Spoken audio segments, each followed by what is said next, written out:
함께 요한복음 20장 1절부터 18절까지 합독하겠습니다.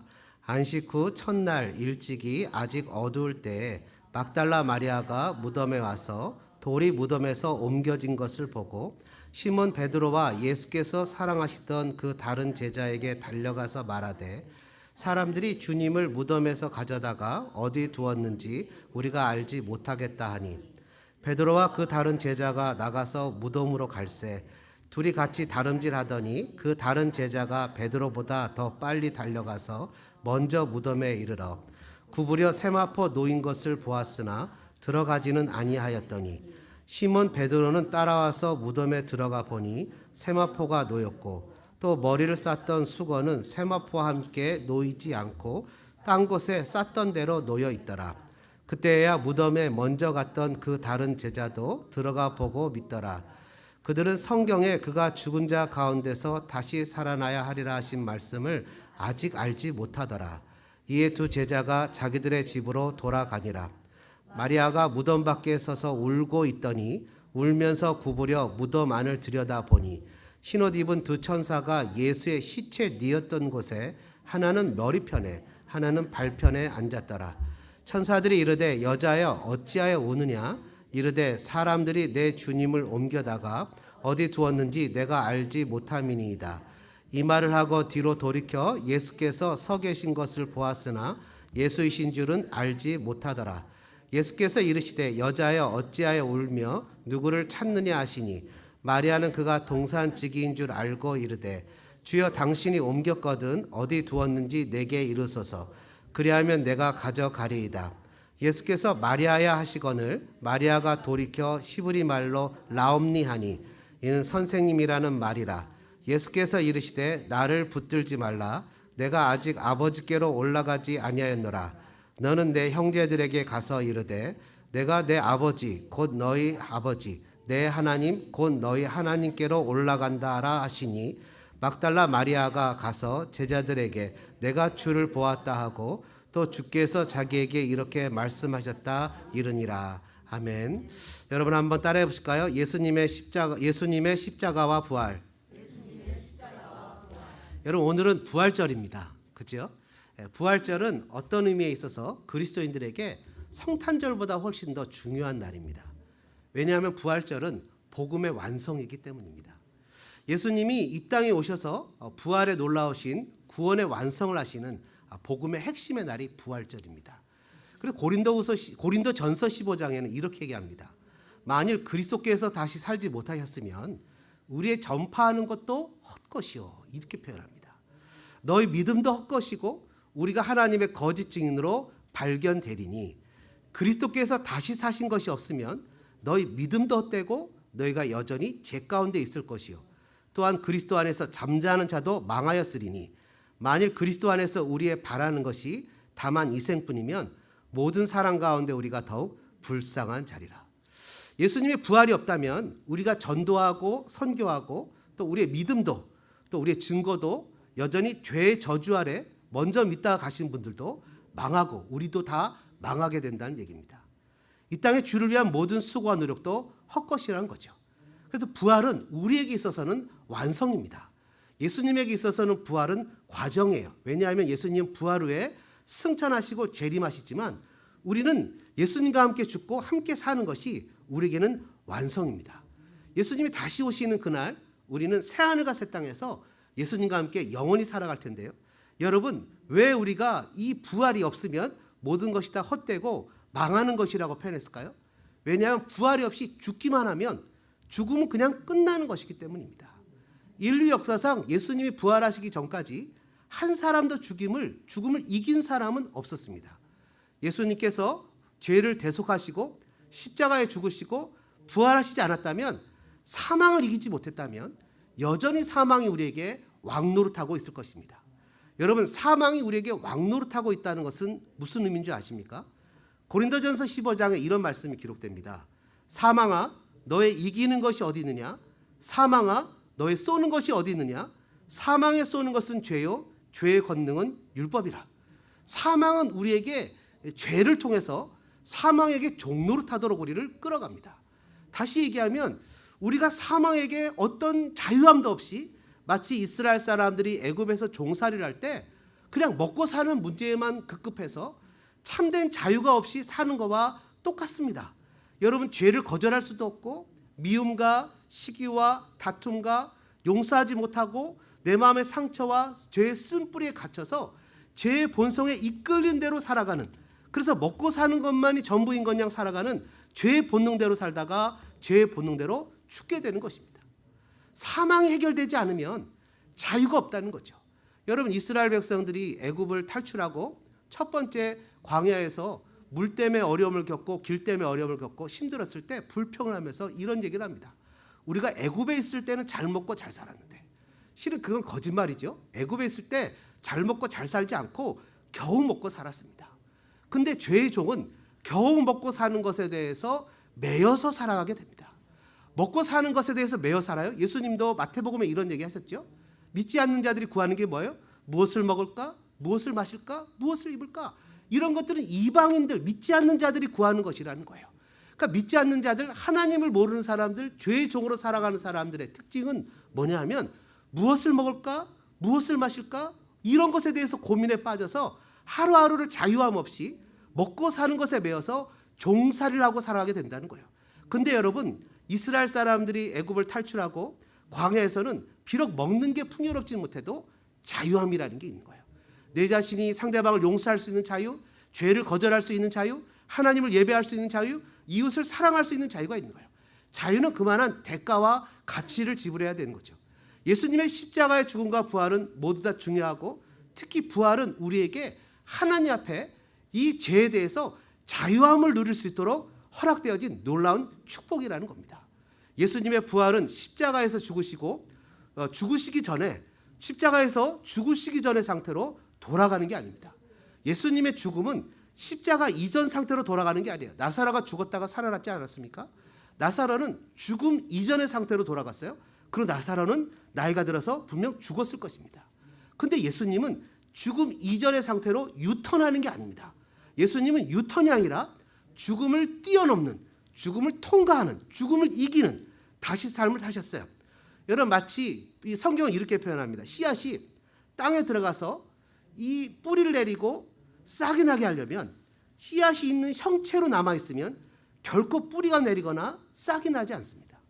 근데 이 씨앗이 썩어지면, 녹아지면, 없어지면 그 가운데 뿌리가 나오고 싹이 나오고 또 열매를 맺게 됩니다. 마찬가지로 우리 몸도 땅으로 들어가면 땅과 같이 그냥 땅에 들어가서 썩어질 때 그 썩어지는 것이 그냥 끝나는 것이 아니라 영광스러운 몸으로 바뀌게 된다라고 이야기한다는 거예요. 그래서 우리가 예수님이 죽으신 것은, 다시 부활하신 것은 죽음 이전으로 유턴하신 것이 아니라 죽음을 통과하셔서 뛰어넘는, 죽음을 이기신 사건이라는 거예요. 고린도전서 15장에 죽은 자의 부활도 이와 같으니 썩을 것으로 심고 썩지 아니할 것으로 다시 살며, 욕된 것으로 심고 영광스러운 것으로 다시 살며, 약한 것으로 심고 강한 것으로 다시 살며, 육의 몸으로 심고 신령한 몸으로 다시 사나니 육의 몸이 있은즉 또 신령한 몸도 있다고 기록합니다.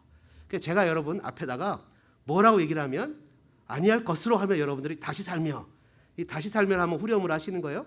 총 4번을 한번 하겠습니다. 일부 예배 때 성도들은 잘하더라고요. 여러분들 잘하시는지 한번 같이 해보죠. 우리 몸 썩을 몸을 심으니 썩지 아니할 것으로. 정말 잘하시는군요. 네, 수준이 있습니다. 욕된 것으로 심으니 영광스러운 것으로, 약한 것으로 심으니 강한 것으로, 육의 몸으로 심으니 신령한 몸으로. 아멘이십니까? 썩지 아니할 몸, 영광스러운 몸, 강한 몸, 신령한 몸으로 다시 살게 된다고 얘기한다는 거예요. 죽음을 통과하는 거죠. 여러분, 나이가 들면 몸은 쇠퇴하게 되어 있습니다. 그렇죠? 여러분, 노화는 언제부터 일어납니까? 20살이 넘으면 노화가 무조건 시작되게 돼 있어요. 그래서 여러분, 그 몸의 그래프를 보면, 이 성장 그래프를 보면 몸은 최고의 전성기에서 날이 갈수록 이렇게 점점 줄어듭니다. 나이가 20세가 넘어가면 세포가 죽어들어요. 그런데 여러분, 남성의 평균 연령이, 대한민국 남성의 평균 연령이 78세입니다. 78세라는 것은 평균이라고 그랬죠. 그러니까 78세는 그 전에 먼저 돌아가시는 분도 계시고 그 후에 훨씬 오래 사시는 분도 계시고, 그러면 평균 연령 78세를 내가 통과했다는 것은 100세까지도 살 수 있다는 거예요. 왜? 그게 평균이니까. 평균을 까먹은 분들을 보존해 줘야 되니까 나는 오래 살아야 돼요. 근데 여성분들은 더 기가 막힌 게 85세까지 삽니다. 평균 연령이. 그러니까 평균이 85세라는 건 85세를 지나면 100세까지도 살 수 있다는 거예요. 102세. 지난주에 어떤 목사님이 너무 슬퍼서 기도 모임에 왔는데 자기 마음이 너무 슬프다는 거예요. 왜 그러냐니까 102세 된 할머니가 돌아가셨다는 거예요. 친할머니가. 102세 된 할머니가 돌아가셨다는 거예요. 그 할머니가 찬양도 부르고 그렇게 영성이 좋았다는 거예요. 근데 여러분, 몸은 날로 늙어지고 쇠퇴해지지만 나이가 65세 되어지고 70세 되어지고 75세 되어지면 영성이 훨씬 더 깊어집니다. 여러분, 오늘 장로님 기도를 듣는데 그냥 기도를 듣는 것 자체가 눈물이 나요. 마음에 감동이 돼요. 그냥 그 목소리 자체가 그냥 은혜가 돼요. 그러니까 연세가 들면 들수록 생각하지 못했던 삶의 경륜과 영성이라는 게 들어가요. 그 영성 그래프는 이렇게 올라갑니다. 나이가 들면. 그러면 신체 그래프와 영성 그래프가 더해지면 늘 이렇게 평균점을 돌아갑니다. 그래서 여러분, 발달 심리학을 하는 그 기독교 계통에 있는 사람들은 학자들은 뭐라고 표현하냐면 인생은 쇠퇴가 아니라 인생은 변화입니다. 인생은 나이가 들수록 매일매일 삶의 변화가 나타납니다. 그리고 여러분, 보통 리타이어를 몇 세 하시냐면 65세, 70세 하십니다. 근데 65세, 70세 해도 앞으로 몇 년을 살아야 돼요? 25년을 살아가야 됩니다. 심지어 어떤 분들은 30년, 35년을 살아가야 돼요. 여러분, 지금 여기에는 30세도 안 된 사람들도 아니에요. 30세도. 30세가 인생의 절정기가 아니잖아요. 그죠? 그러면 65세, 70세에 리타이어해서 내가 몸이 쇠약했으니 이제 나는 할 거 없어. 나는 그냥 하루하루 뭐 바둑이나 들고 맥다방이나 가고 이렇게 살아야 돼. 가 성경적으로는 아니란 얘기입니다. 성경은 영성이 풍부하니 그 영성에 맞는 일을 하도록 하나님 우리를 부르셨다는 거예요. 젊은 사람들에게 하나님의 살아계심이 무엇이고 예배가 무엇이고 기도가 무엇이고 교육이 무엇이고 섬김이 무엇이라는 거죠. 이제 나이가 많아서 못해요가 아니라 70세만 모이신 곳에 가면 60세는 청년이에요. 옛날에 제가 부교육자 생활했던 곳에 84세 되신 권사님들이 앉아 계시니까 78세 되신 권사님이 물도 떠오고 냅프킨도 갖다 드리는 걸 봤어요. 여러분, 근데 더 기가 막힌 건 70세 되신 권사님들 앉아 계시면 60세 되신 권사님들이 가서 물도 떠다 드리고 냅프킨도 갖다 드려야 돼요.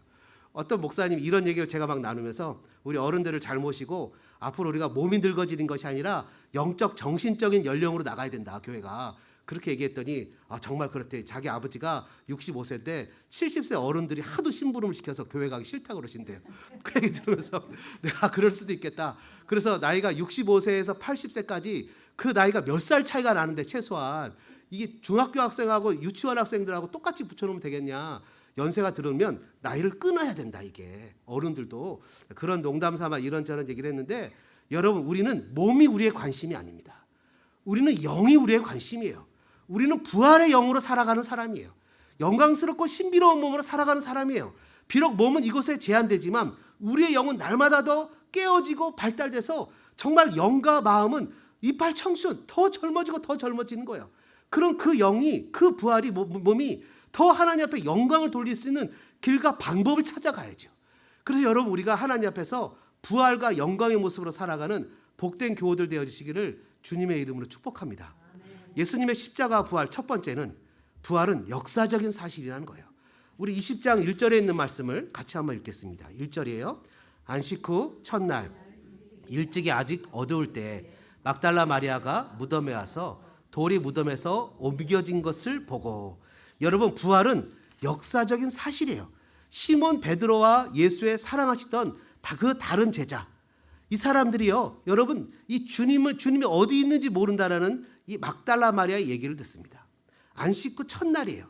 여러분, 안식 후 첫날이라는 말은 무슨 말입니까? 보통 유대인들이 지내는 안식일은 언제냐 하면 금요일 날 저녁 해질 무렵부터 토요일 날 저녁 해질 무렵이 안식일이에요. 그래서 보통 금요일 날 저녁 6시부터 토요일 저녁 6시까지가 안식일이죠. 그래서 안식교는 그때 이제 예배를 드리고 안식일을 지켜야 된다고 얘기를 해요. 근데 그 안식 후 첫날, 그러니까 언제예요? 바로 오늘이에요. 주일이죠. 우리는 일요일이라고 표현 안 하고 주일이라고 표현합니다. 왜냐하면 the Lord's Day, 주님의 날 주일이에요. 그러니까 주일이라고 그래요. 그래서 이 주일은 새로운 날이에요. 새 창조의 날입니다. 과거의 율법 중심의 생활이었던 안식일이 청산되고 이제 은혜 중심의 생활이 시작되는 복음의 날입니다. 그래서 우리는 주일을 지킵니다. 일찍이 아직 어두울 때예요. 어둡다라는 것은 요한복음에서 모든 것이 불확실한 거예요. 이 막달라 마리아와 그리고 이 여인들의 마음을 표현해주고 있는 거죠. 안식일 전 직전에 예수님의 시체를 이제 금요일 날 안식일 전에 금요일 날 6시 전에 약 3시 무렵에 예수님이 돌아가셨어요. 그래갖고 아리마다의 부자 요셉이 이 빌라도에게 찾아가서 예수님의 시체를 달라고 요구합니다. 그러니까 그가 예수님의 시체를 가져다가 자기가 죽으면 쓰려고 했던 새 무덤에다가 예수님을 장사합니다. 그때 여러분 잘 아시는 밤에 예수님을 찾아왔던 니고데모가 100근 정도의 모략과 침량 섞은 그런 그것을 가져옵니다. 그걸 갖고 와서 예수님의 시체를 이 향품을 바르고 세마포를 싸고 향품을 바르고 세마포를 싸고 이 100근을 몸에 발랐으니 얼마나 많이 발랐겠습니까? 그 몸을 예수님의 몸에 막 떡칠하듯이 다 발랐어요. 그래서 세마포와 향품이 떡처럼 다 됐을 거예요.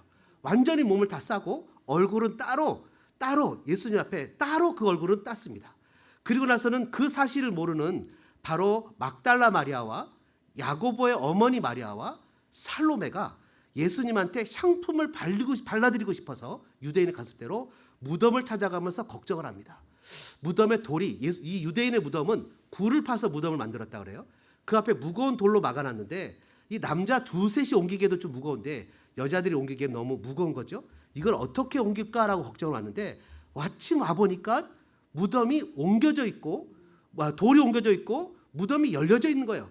무덤에 들어갔더니 흰옷 입은 청년이 앉아있는 것을 보고 깜짝 놀랍니다. 마가복음 16장 6절에는 그 청년이 이렇게 얘기합니다. 놀라지 말라. 너희가 십자가에 못 박히신 나사렛 예수를 찾는구나. 그가 살아나셨고 여기 계시지 아니하니라. 보라, 그를 두었던 곳이니라. 그를 두었던 곳이 빈 것을 보게 하죠. 여러분 그러면서 2절을 우리 같이 한번 읽겠습니다. 2절이에요. 시몬 베드로와 예수께서 사랑하시던 그 다른 제자에게 달려가서 말하되 사람들이 주님을 무덤에서 가져다가 어디 두었는지 우리가 알지 못하겠다 하니 이 여인이 가까운 거리에 있었던 베드로와 다른 제자에게 쫓아갔습니다. 그리고 나서는 예수님의 너무나 놀란 마음에 예수님의 시체가 없다고 천사의 말을 듣긴 듣지만 이게 무슨 말인지 감이 하나도 없는 거예요. 생각조차를 못하는 거죠. 그때 시몬 베드로와 예수님의 사랑하시던 다른 제자, 이 다른 제자란 말이 2절에 나와요. 그 다른 제자, 3절에도 그 다른 제자, 4절에도 그 다른 제자란 말이 나오는데 이 사람은 틀림없이 사도 요한일 겁니다. 사도 요한이 자기를 표현하기를 자기가 요한복음을 쓰면서 다른 제자라고 표현을 한 거예요. 그러면서 이 다른 제자하고 그 소리를 듣고는 무덤으로 막 달려갔습니다. 근데 베드로는 조금 느리고 사도 요한이 엄청 빨랐던 것 같아요. 사도 요한이 먼저 도착은 했지만 감히 무덤 안에 들어가지는 못합니다. 근데 얼핏 보기에 세마포가 놓여 있어요. 근데 잘 아시는 우리 베드로 형님은 직진이시잖아요. 무조건 물에서도 예수님 오래니까 물로도 막 뛰어가고 저요 하고 손 들면서 예수님 질문하는 것에 주는 그리스도시고 살아계신 하나님이라고 자기 발을 감추면서 내 발은 못 시킨다고 할 정도로 막 적극적으로 나서는 분 아닙니까? 거침없이 무덤 안으로 들어갔는데 예수님의 시체가 없는 거예요. 예수님의 시체가 없어요. 5절입니다. 5절을 같이 한번 읽겠습니다. 구부려 세마포 놓인 것을 보았으나 들어가지는 아니하였더니 6절입니다. 시몬 베드로는 따라와서 무덤에 들어가 보니 세마포가 놓였고 7절까지 같이 한번 읽어볼까요? 또 머리를 쌌던 수건은 세마포와 함께 놓이지 않고 딴 곳에 쌌던 대로 놓여있더라. 여러분 5절과 6절과 7절에 계속 반복되는 단어는 뭡니까? 세마포가 놓였고 세마포가 놓였고 세마포가 함께 놓이지 아니하고 수건은 쌌던 대로 다른 곳에 놓여 있다라는 표현. 세마포. 그러면서 8절에 뭐라고 표현합니까? 8절에 같이 읽죠. 그때야 무덤에 먼저 갔던 다른 제자도 들어가 보고 믿더라. 여러분 이들이 예수님이 없는 빈 무덤을 보고 믿었는데 계속 반복되는 단어가 세마포예요. 여러분 이들이 믿은 것이 여인의 말들처럼 시체를 누가 훔쳐갔다고 믿은 것이 아니에요. 왜냐하면 요한복음에서 쓰여져 있는 이 믿음이란 단어는 항상 아는 단어와 안다라는 단어와 동의어로 사용되는데 이 단어는 언제나 예수님과 하나님과 관계된 단어로 썼어요. 그렇기 때문에 이 여인들은 이 제자들은 뭔가는 모르지만 9절에 나와 있죠. 뭔가는 모르지만 예수님이 뭔가 액션을 취하셨다. 이렇게 받아들이기 시작했다는 거예요. 나사로도 살리셨잖아요. 예수님이 또 나는 부활이요 생명이라고 말씀도 하셨잖아요. 그러니까 다 이해하지는 못하지만 분명 뭔가 이곳에 무슨 일이 생겼다. 뭔가 틀림없이 일이 생겨나긴 생겼다. 예수님이 뭔가 액션을 취하신 것 같다. 살아나셨을 수도 있겠다라고 그 마음에 믿음이 들기 시작했다는 거예요. 뭔가 다 이해는 하지 못하지만.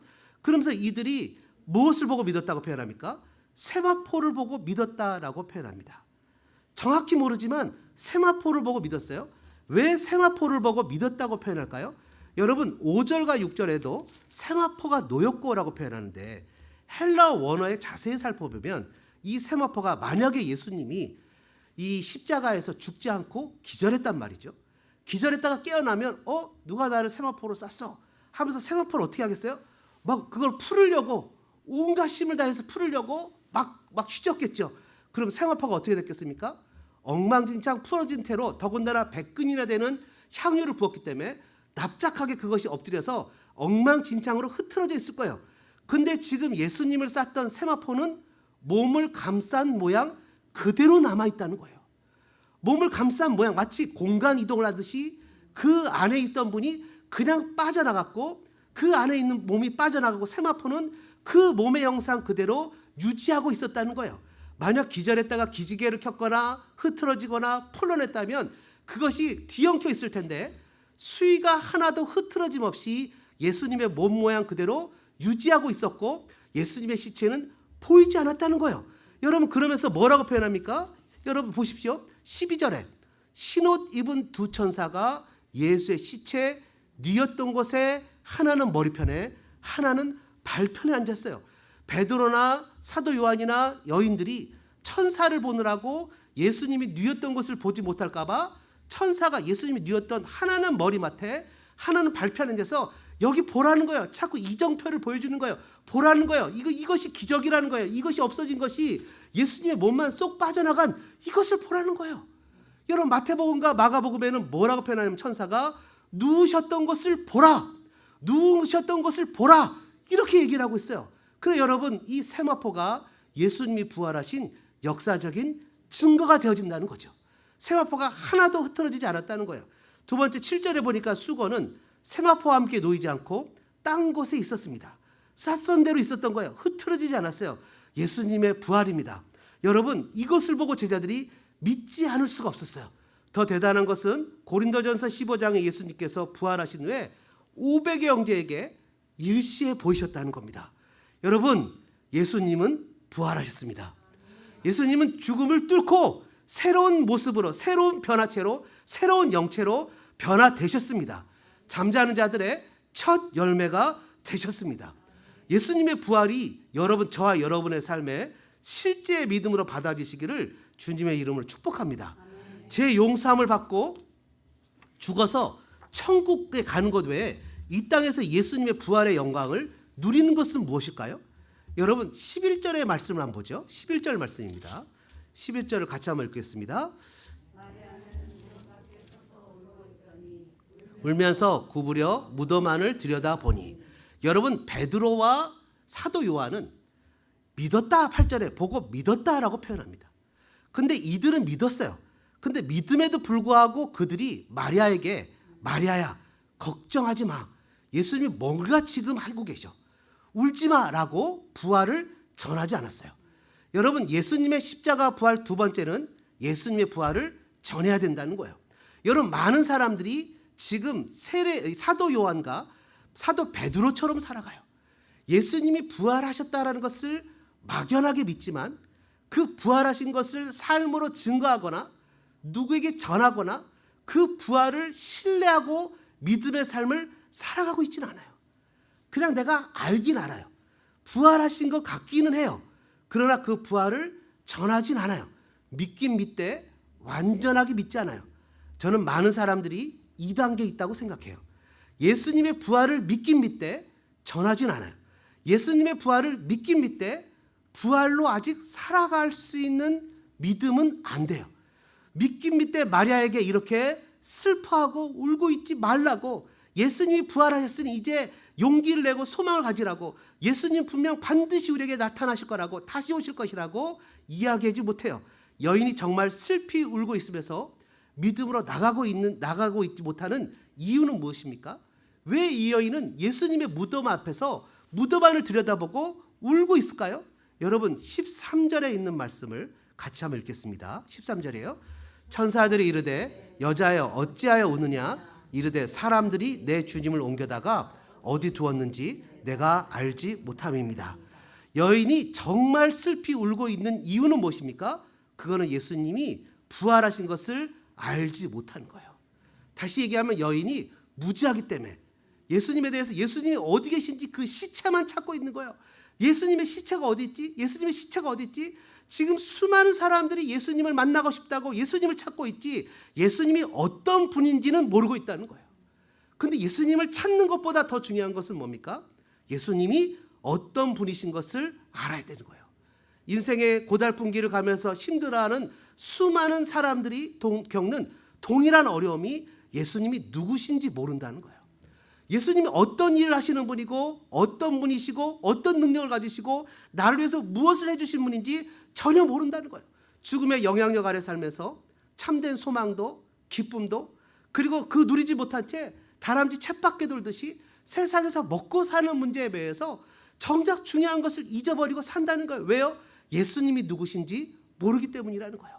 교회 와서 예수님을 찾기도 하죠. 예수님을 만나고 싶다고 얘기도 하죠. 그러지만 예수님이 누구신지 깨닫지 못하니 살아가는 삶 자체가 고달프고 인생이 괴롭다는 거예요.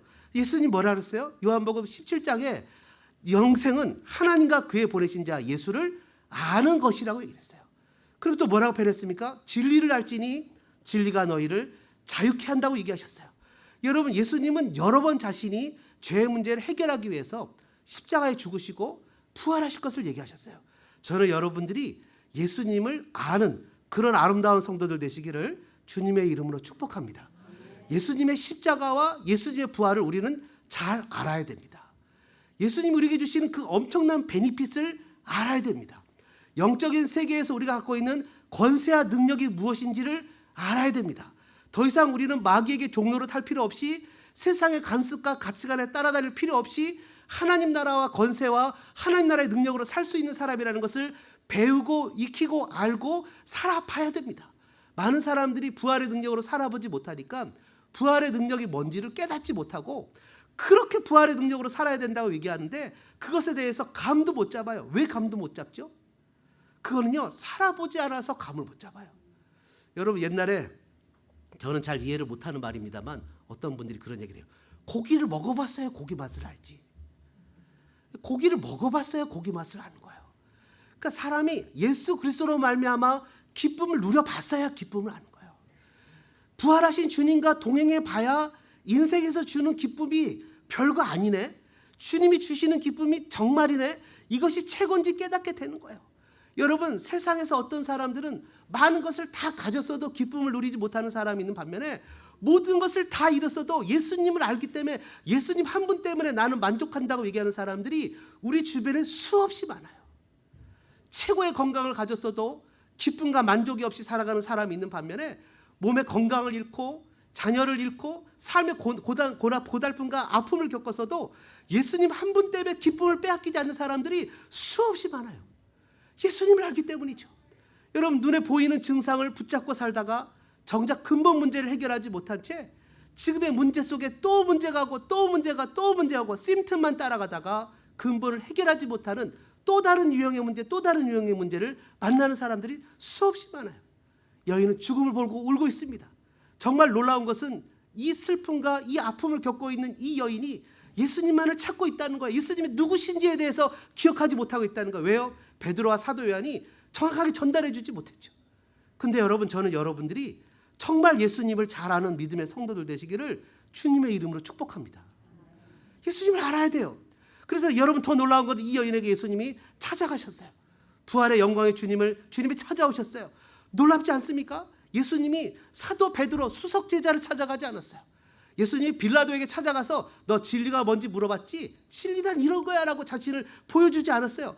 예수님은 대제사장에게 찾아가지 않았어요. 예수님은 당시에 유대교에서는 숫자에도 들지 못했고 7 귀신 들렸던, 세상에서 정말 숫자에도 들지 못했던 이 안타까운 여인에게 처음으로 예수님이 자신을 보여주시는 놀라운 은혜를 베푸셨다는 거예요.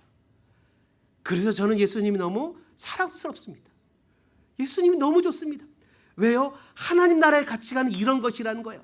하나님 나라의 가치관은 인생에서 성공했다고 여기는 사람, 하나님 나라의 가치관은 무엇인가 많이 가졌다는 사람, 하나님 나라의 가치관은 내가 세상에서 권력을 가졌다는 사람에게 존중받는 것이 아니라, 하나님 나라의 가치관은 인생의 슬픔과 아픔과 사회에서 버림받고 소외받고 자신의 아픔조차 누구에게 토로할 수 없어서 그 악소리조차 내지 못하는 삶의 고난과 역경을 가진 그 사람에게, 그 사람이 귀하게 여기셔서 병든 자에게 찾아오시는 주님의 은혜가, 주님의 가치관이 하나님 나라의 가치관이라는 거예요. 부활이 바로 그런 것이죠. 우리의 가치관을 완전히 바꾸는 것이 바로 부활의 가치관입니다. 마치 목자가 양을 부르듯이 주님이 그 여인의 이름을 부릅니다. 마리아야. 여인의 눈이 열리고 주님을 보게 됩니다. 믿음은 들음에서 납니다. 예수님의 말씀을 들을 때 믿음이 생깁니다. 여인이 죽음을 바라보던 절망과 낭망이 사라지고 예수님을 붙잡게 됩니다. 이제 부활의 믿음이 생겼습니다. 그때 예수님은 자신을 붙들지 말라고 하십니다. 여러분 보면 뭐라고 표현하시죠? 17절이에요. 예수께서 이르시되 나를 붙들지 말라. 내가 아직 아버지께로 올라가지 아니하였노라. 너는 내 형제들에게 가서 이르되 내가 내 아버지 곧 너희 아버지, 내 하나님 곧 너희 하나님께로 올라간다 하라 하시니. 여러분 접촉 금지를 얘기하는 겁니까? 근데 그 다음에 읽어보면 예수님이 도마에게 나를 만져보고 믿으라고 얘기하십니다. 접촉 금지는 아니죠. 그럼 이게 뭡니까? 예수님이 이렇게 얘기하시잖아요. 나는 아직도 할 일이 있다는 거예요. 내가 할 일은 뭐냐입니까? 아버지께로 가는 것이 내가 할 일이라는 거예요. 내가 아버지께로 가야 성령이 오시고, 그리고 성령께서 너에게 또 다른 그리스도로 살아가도록 하신다는 거예요. 다시 얘기하면 예수님만 붙잡고 사는 인생 정말 행복합니다. 그지요? 여러분 맨 처음 은혜 받았을 때 교회 와서 예배하고 찬양하고 성도들끼리 김밥도 먹고 교제도 하고 얼마나 행복한지 몰라요. 저는 맨 처음에 예수 믿고는요, 집에 가고 싶지는 않았어요. 교회에서 살고 싶었어요. 너무 좋아갖고 고등학교 때도 막 새벽 예배를 가고 수요 예배를 가고 금요 예배를 가고, 그것도 부족해서 평상시 학교 끝나면 맨날 교회를 가서 예배하고 기도하고 막 성가대도 하고 싶고 주일학교 반사도 하고 싶고 막 너무너무 하고 싶었어요. 예수 처음 만났을 때. 그리고 예수님을 믿고 새벽 기도를 끝나고 집에 가면 막 나뭇잎이 파릇파릇 하나님을 찬양하고 예배하고 막 새들이 노래하면 내 주님을 노래하네? 막 이렇게 들리고 하늘의 새도 막 예수님 모습으로 보이고 너무 좋았어요.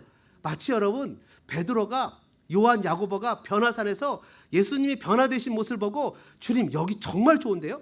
여기다 초막 셋을 짓죠. 그리고 여기서 주님과 영원히 살았으면 좋겠어요 라고 얘기했을 때 예수님께서 내려가자고 하시면서 내가 예수님을 믿는 믿음, 예수님만 붙잡고 사는 그런 영생, 그런 환상 속에서 사는 인생이 아니라 일상의 삶의 현장에 정말 고달프고 괴롭고 나를 힘들게 하는 직장 속에서 내가 그리스도인으로서 살아가야 되는 몫이 있다는 것을 주님이 오늘 우리에게 알려주고 계시다는 거예요. 나만 붙잡지 말라는 거예요. 나만 붙잡지 말고 예수님만 붙잡지 말고 예수님처럼 살아가라는 거예요. 나만 붙잡지 말고 예수님과 같이 동행하며 살아가라는 거예요.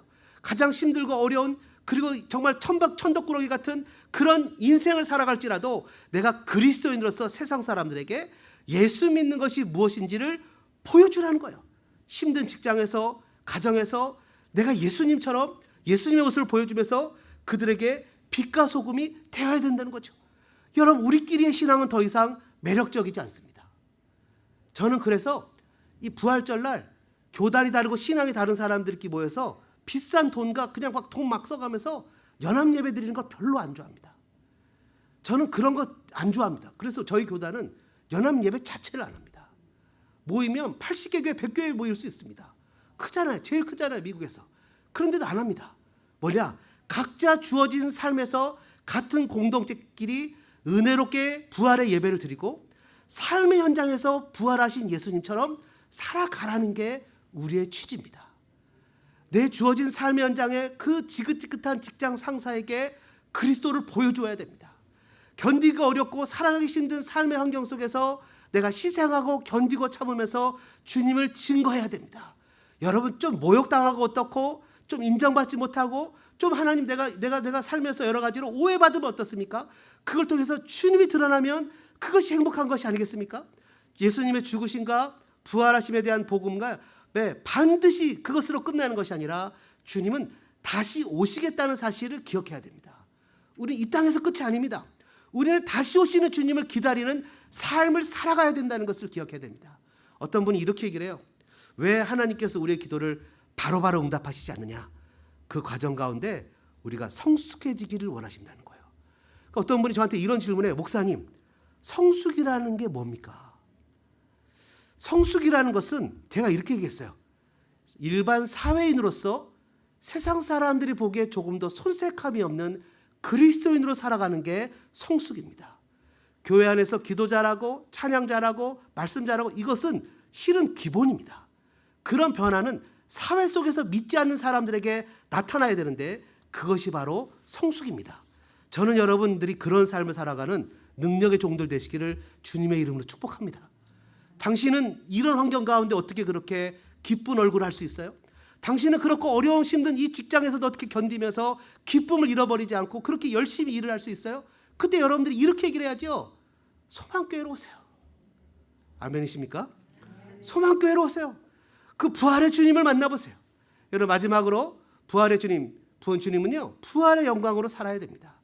골로새서 3장은 부활의 주님을 증언할 때 우리에게 이렇게 얘기를 합니다. 그러므로 너희가 그리스도와 함께 다시 살리심을 받았으면 위의 것을 찾으라. 거기는 그리스도께서 하나님 우편에 앉아 계시니라. 위의 것을 생각하고 땅의 것을 생각하지 말라. 이는 너희가 죽었고 너희 생명이 그리스도와 함께 하나님 안에 감추었음이라. 우리 생명이신 그리스도께서 나타나실 그때 너희도 그와 함께 영광 중에 나타나리라. 그러므로 땅에 있는 지체를 죽이라. 곧 음란과 부정과 사욕과 악한 정욕과 탐심이니 탐심은 우상숭배니라. 이것들을 인하여 하나님의 진노가 임하느니라. 너희도 전에 그 가운데 살 때 그 가운데 행하였으나 이제는 너희가 이 모든 것을 벗어버리라. 곧 분과 악의와 해방과 너희 입에 부끄러운 말이라. 너희가 서로 거짓말을 말라. 옛사람과 그 행위를 벗어버리고 새 사람을 입었으니 이는 자기를 창조하신 자의 형상을 쫓아 지시기까지 새롭게 하심을 받는 자니라.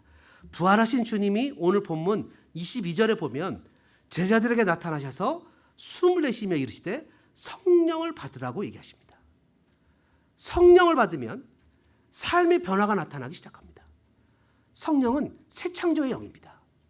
여러분, 유대인들의 결례에 따라서 돌 항아리 6에 발을 씻는 석회질의 물이 있습니다. 근데 예수님이 그 물을 떠다 갖다 주라고 하니까 기쁨이 되는 최상의 포도주로 바뀌었습니다. 성령의 역사는 그런 겁니다. 그전에 천덕꾸러기 같고 세상 사람들에게 인정받지 못하고 여러분 그런 삶을 살았을지라도 성령이 오시면 내 삶에 변화가 나타나기 시작합니다. 세상 사람들한테 매력적인 그리스도인의 모습이 나타나기 시작합니다. 여러분, 그러기 위해서는 우리가 살려야 될 것이 있고 죽여야 될 것이 있는데 분명하게 오늘 골로새서 3장은 살려야 될 것을 얘기합니다. 그것은 뭐냐면 생각을 바꾸라고 얘기합니다. 위의 것을 찾는 생각을 가지라는 거예요. 먼저 그의 나라와 의를 구하는 생각, 삶의 우선순위에서 예수님을 우선하고 형제를 먼저 생각하는 마음입니다. 새 사람을 입고 자기를 창조하신 자의 형상을 쫓아 지식에까지 새롭게 하심을 받아야 됩니다. 내 머릿속에 끊임없이 부정적인 것이 생각이 나더라도 자꾸 나는 부활한 사람이야, 나는 새로운 생명을 받은 사람이야, 나는 영원한 하나님의 나라에 사는 사람이라고 내 스스로에게 내 영혼을 깨우쳐야 됩니다. 죽어야 될 것이 있습니다. 그건 땅의 지체입니다. 음란과 부정과 사욕과 악한 정욕과 탐심과 분과 악의와 해방과 입에 부끄러운 말과 거짓말과 옛사람과 그 행입니다. 여러분, 부활의 능력은 죽은 자를 살리고 묶여있던 것을 풀고 닫힌 것을 열며 하나님의 나라가 임재하는 것입니다. 여러분들이 입술을 열어서 복음을 전할 때 능력이 나타나게 될 것입니다. 귀신은 떠나갈 것이고 하나님의 나라가 임하게 되고 여러분의 삶의 부활의 능력으로 새롭게 되는 경험이 나타나게 될 것입니다. 저는 여러분들이 그 모든 삶을 살아가는 넉넉하고 아름다운 소망 성도들 되시기를 주님의 이름으로 축복합니다. 이 시간에 말씀 생각하시면서 이 찬양 한번 힘있게 부르면 좋겠습니다. 십자가 그 사랑